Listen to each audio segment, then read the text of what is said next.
tinatanong ko lang kung tama po yung statement na narinig ko. Um, Tama po ba na part of the subsidy given by the national government would go to investment? Mr. Chair, Yes or no? tama siya. Pero Yun let lang me... po ang tanong ko. But let me proceed. Wag na po kayo mag-explain. From 2017 to 2022, wala po kayong isinoli na pondo. Nagamit nyo po lahat. So, totoo na nagbayad kayo sa benepisyo at ininvest ninyo. Pero sa tingin ko, mas malaki po yung investment na ginawa-gawa po ninyo eh. You remember sa budget hearing, Mr. Ledesma, sabi ko, what are you? Service provider o business? With the indulgence of the Honorable Panaligan.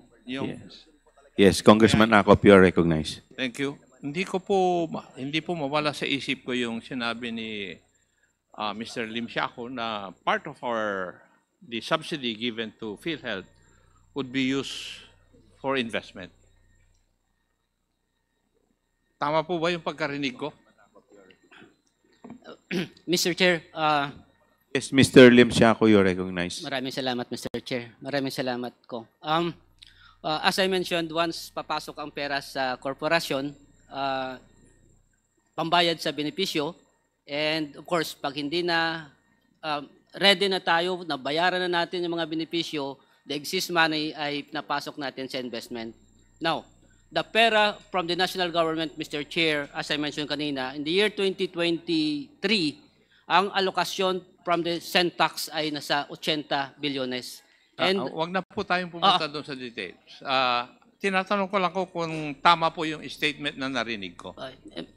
Tama po ba na part of the subsidy given by the national government would go to investment? Mr. Chair, Yes or no? tama siya. Pero Yun let lang me... po ang tanong ko. But let me proceed. Wag na po kayo mag-explain. Kasi kung tinitingnan ko po yung data doon sa budget of expenditure and sources of financing, yung appropriations and obligations ng PhilHealth Insurance Corporation, from 2017 to 2022, wala po kayong isinoli na pondo. Nagamit nyo po lahat. So, totoo na nagbayad kayo sa benepisyo at ininvest ninyo. Pero sa tingin ko, mas malaki po yung investment na ginawa-gawa po ninyo eh. You remember sa budget hearing, Mr. Ledesma, sabi ko, what are you? Service provider o business? Di ba? Tinanong ko po kayo noon eh. Why? Because according to the records, your interest income for 2022 was 11 billion. And your other income is 698 million plus. In 2023, your interest income rose from 11.5 billion to 20.7 billion. So, ibig sabihin, lumaki yung investment amount ninyo. Di po ba? So, you're becoming a business enterprise, not a service enterprise. The statistics would show that. You could just imagine, from 2022, 11.5 ang interest income ninyo. In 2023, yung interest income nyo is 20.7 billion. And your other income rose also from 698 million to 815 million. So, yung earning ang nangyayari eh. Mr. Chair. Mr. Ledesma, you are recognized. Duly noted, Mr. Chair. Yes, that is correct. That is all correct, Mr. Chair. But I'd like to mention po, that's why I keep on reiterating po that our primary focus now is on benefit expansion. So, Mr. Chair, if we do that, we aggressively focus on benefit expansion, yung trend na po yan, mag-shift po yan, diba? Dahil umaakyat yan, ngayon, magiging pababa na mo yan. Especially now that we are very aggressive. But po, we will not deny, tama po lahat ng sinabi po ni Honorable Ako. Okay, having said that, may we know what is the ratio of the payout versus the investment source from the subsidy for the year 2023 and 2024? Yes, Your, Ano yeah, po yung... yes, Your Honor. Can we just Yes, give, yung given a binibigay few... sa inyong, in short, gusto po naming malaman, yung binibigay sa inyong subsidy, ano yung ratio ng binibigay ninyo sa tao at yung portion nun kung ilan ang ini-invest ninyo? We'll just, Your Honor, we'll put together the figures. It's a very good question. No? We'll put together the figures, Your Honor, with your permission. Yes, please. Given a minute.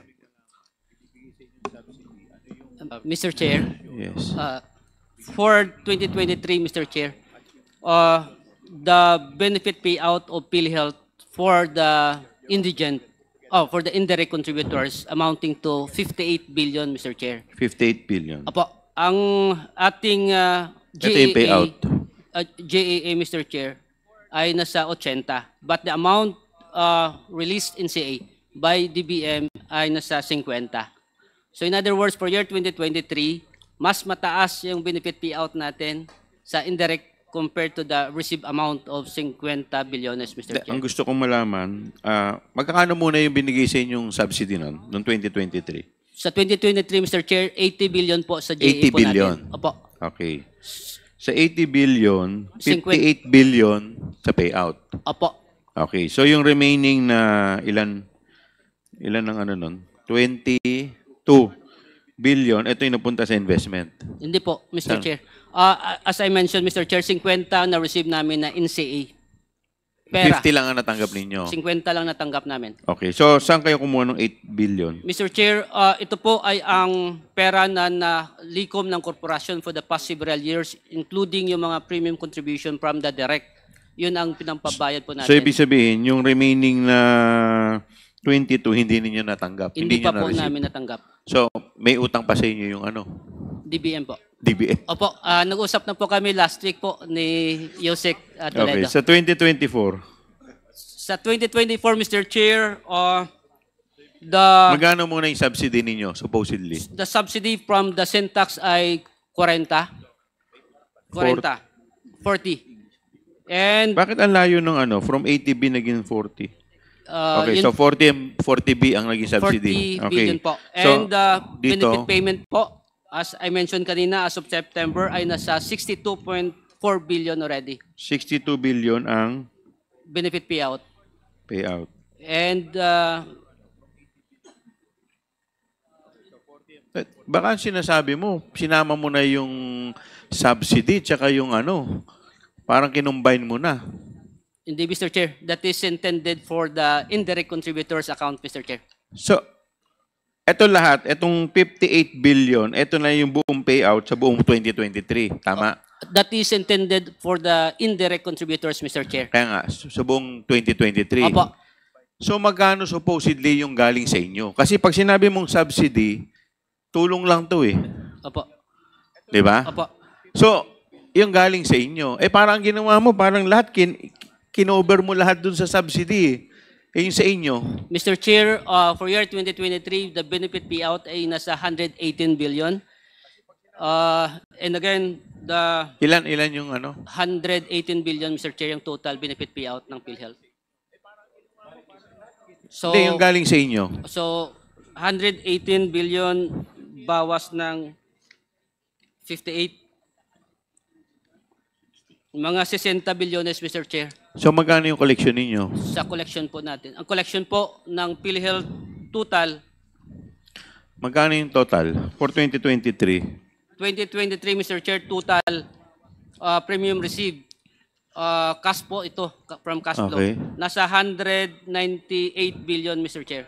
198 billion. Yes, Mr. Chair. Sa 198 billion, di ba dapat ito muna yung uubusin mo? Tapos kung may matitira lang kung kukulangin ito, saka tayo kukuha sa subsidy. Tama po ba yun? Kasi ang subsidy, ano yun eh, parang suporta lang yun eh. In the event na kulang eh. Tama ba? Mr. Chair, Parang ang ginawa mo, lahat kinarga mo yung kalahati sa ano, kinarga mo dun sa subsidy, para ang ganda nga naman pakinggan na gamit ninyo yung subsidy. Tapos yung supposedly sa inyo, kinaltasan lang ninyo ng konti, tapos yung bulto, yun ang ininvest ninyo. Tama ba ang pagkakaintindi ko? Ma'am Congresswoman Kimbo, mas magaling po kayo sa math. Mr. Chair, itanong natin kay SVP. Ipaliwanag ninyo sa amin kung paano ba ang isang insurance fund. Hindi naman tama na kung kumokolekta ka ng piso mula sa isang grupo, ay yung piso na yan ay dapat i-apply dun sa grupo na yan. Dahil ang insurance is risk pooling. Tama po ba? Tama, Mr. Chair. Oh, so ibig sabihin na hindi naman porket sumingil ka para sa indigent families. Ibig sabihin para sa 4Ps, para sa seniors, etc. Na halimbawa 74 billion. Hindi naman ibig sabihin na kailangan 74 billion lang ang gagastusin natin para sa grupong ito. Tama po ba? Mr. Chair, tama po. Because Correct po. that's not how an insurance fund works. Tama po ba? Tama po, Mr. Kaya Chair. nga tayo may tinatawag na i-compute natin actuarially kung magkano ba dapat ang premiums. Tama po ba? Tama, Mr. Chair. So, wag niyo pong lilituhin kami. 'Di ba? So, kasi parang ang pinapalabas ninyo is kulang pa ang binibigay ng Kongreso sa PhilHealth. Parang ganyan ang pinapalabas ninyo eh. Parang, kung tama po yung pagkakaintindi ko, una muna nilang ginagamit yung subsidy. Tapos, yung contribution nila, na dapat doon muna nila binabawas, yun na lang, kung may sobra pa. Kaya ang laki ng sobra nila doon sa mismong contribution. Parang gano'n nangyari dito subsidy, dapat tulong lang yan Hindi yan yung pinaka-main na pinagkukunan ninyo. Parang ginawa niyo, binaligtad ninyo Mr. Chair. Ang ganda nga naman pakinggan, ubus lahat yung subsidy. May utang pa ngayon tayo. Mr. Mr. Chair. Yung collection kasi dapat yung unahin gastusin. Tapos yung subsidy, kung kulang yung collection nyo, saka papasok yung subsidy. Di ba? So ito na lang, can we ask the commitment of the President of PhilHealth? Mr. Ledesma, kasi sinasabi nyo po ngayon, which we appreciate it, no? Kasi by next month, tataas ng 50%. Tama? Yun yung sinasabi dito, di ba? Mag-increase tayo ng program benefits, which hopefully mag-take effect by next month. But you failed to fulfill the second mandate. Sinasabi nyo po dun sa opening statement nyo, which I quote, financially robust ang PhilHealth. Ang PhilHealth ay social insurance. So why don't we get a commitment from the PhilHealth President na magkaroon ng decrease dito sa amount ng contribution of members? Can you confirm this year nag-increase kayo ng PhilHealth contributions at 5%? Actually, Mr. Chair, may I? Yes, Mr. Ledesma. Actually, all of these premium contributions are set by law po, no? So hindi po kaming we have no hand in this, no? Lahat yan nakaset po, no? And then just for the information of this honorable body, it's currently at 5% this year. Yan po yung huling increase, no? After that, wala na. Every year umaakyat po yan So to answer your question, Mr. Chair, that wala po kaming say doon. It's set by law po. Yes, but you can confirm you have enough reserve funds. Ang malinaw dito sa mandato ng PhilHealth, sabi dito, PhilHealth is mandated to set aside a portion of its accumulated revenues not needed to meet the current year's expenditures as reserve funds. Total reserve funds shall not exceed the actuarial estimate of 2 years' projected expenditures. If the ceiling is exceeded, the excess of the reserve funds shall be used. Number 1, increase the program benefits, which is you just have committed, and by next year, tataas ng 50%. And number 2, decrease the amount of contribution of the members. Yun ang mandato ho ninyo So can we commit, can you commit na hindi lang kayo nakatuon or nakafocus doon sa benefit expansion, but can you commit also, as prayed by the Honorable Stella Kimbo last year and for this year, na kung pwede i-decrease nyo yung premium contribution? Mr. Chair, if I may. Actually, Mr. Chair, in a Senate hearing chaired by Senator Bongo, I actually made a commitment to sit down with my team in PhilHealth to recommend for a decrease in the premium contributions. No, I think if my understanding is correct, Mr. Chair. So what the commitment you're asking from me now is to commit to try to work for a decrease in the premium contribution. Yeah, to answer your question, Mr. Chair, yes, on that. At the same time, Mr. Chair, I'd like to say that the bill that was, I think that's on third reading in the Senate, that is supposed to recommend for a reduction of the premium contribution from 5% to 3.25, we are fully supporting that po, no? So that's our way of well, we can also look into, Mr. Chair, what possibilities we have to recommend for the reduction, no? But aside from that, Mr. Chair, again, I can assure this honorable committee that we are fully supporting that reduction, no? And that's a very huge reduction po. Yes, Chair. Thank you, Mr. The chair would like to give the Mr. floor Chair. to... Yes. Hindi pa yata tapos si Congressman Akop. Oh, please continue, Congressman Akop. Sorry.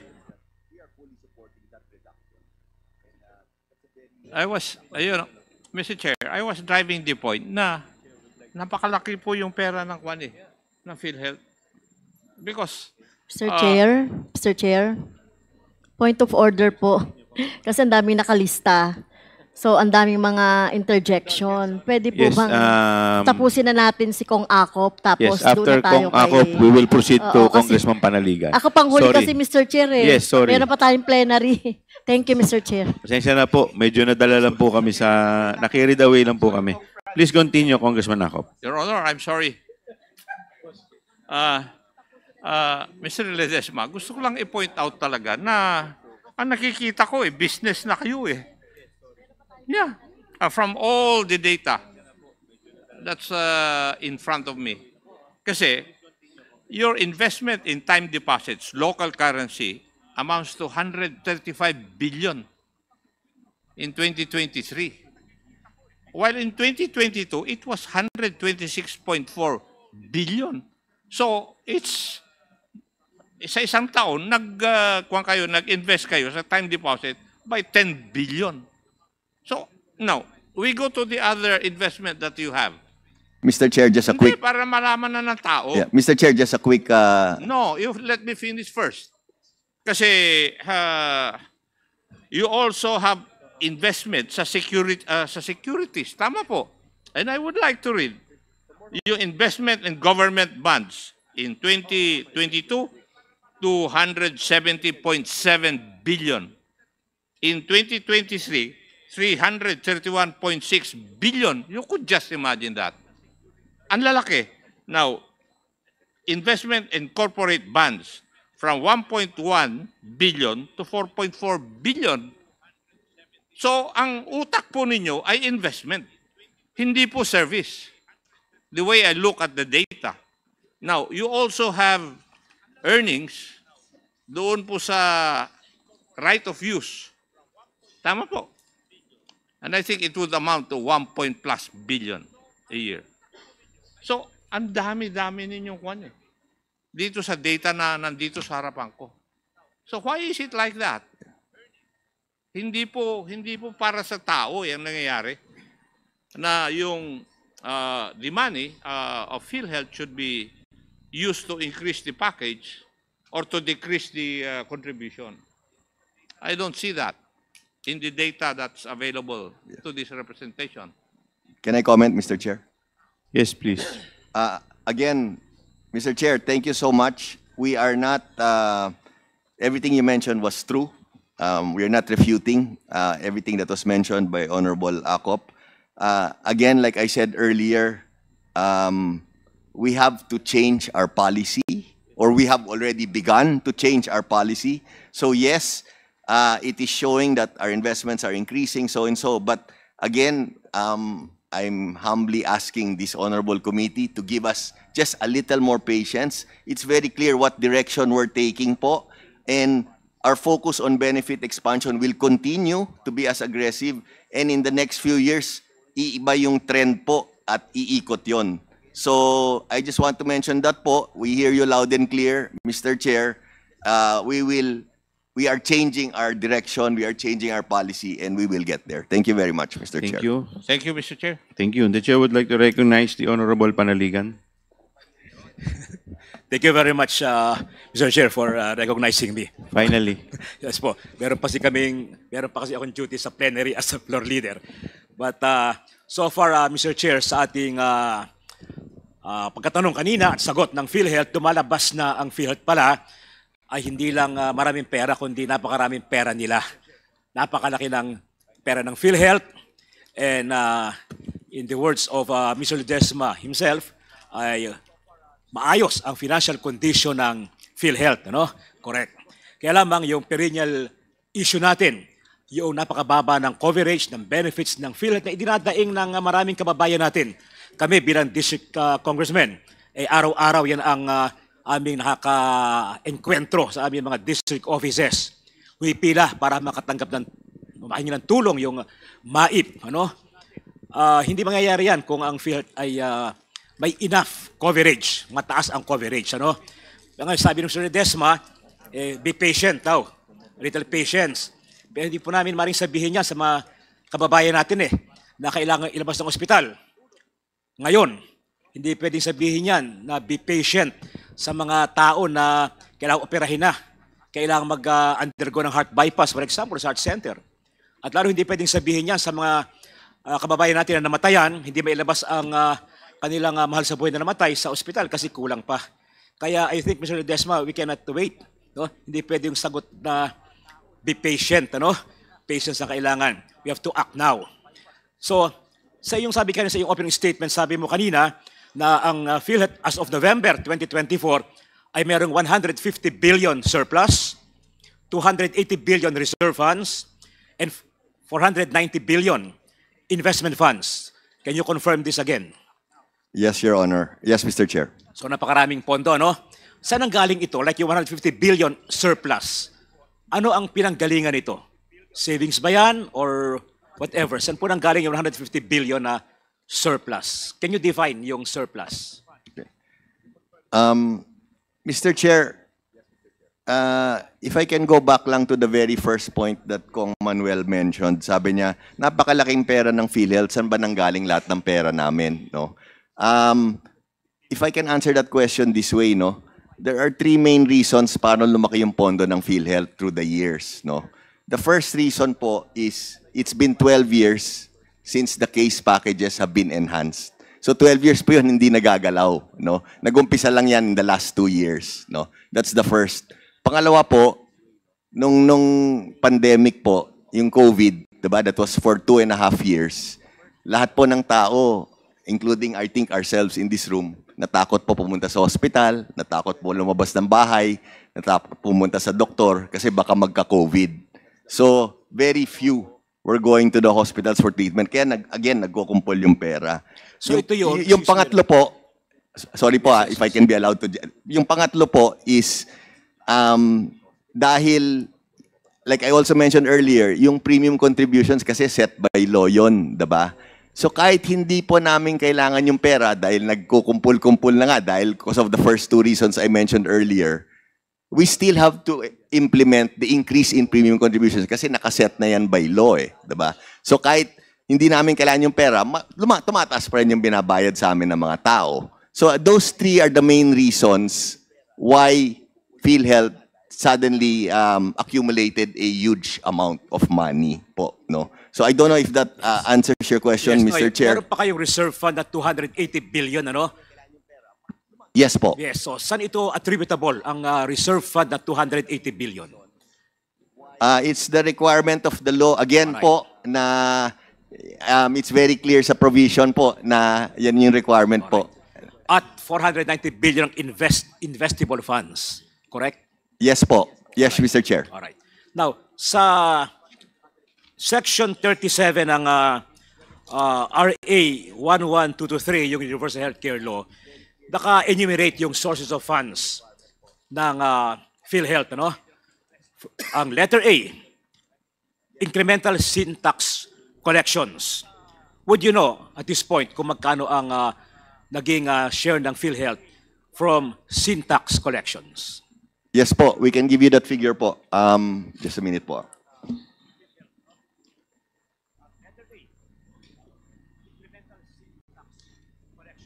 Mr. Chair, with your indulgence, we'll just be given a few seconds. We have that number po. Siguro tuloy-tuloy na, Sige po. number 2 na source ng inyong pondo ng PhilHealth ay yung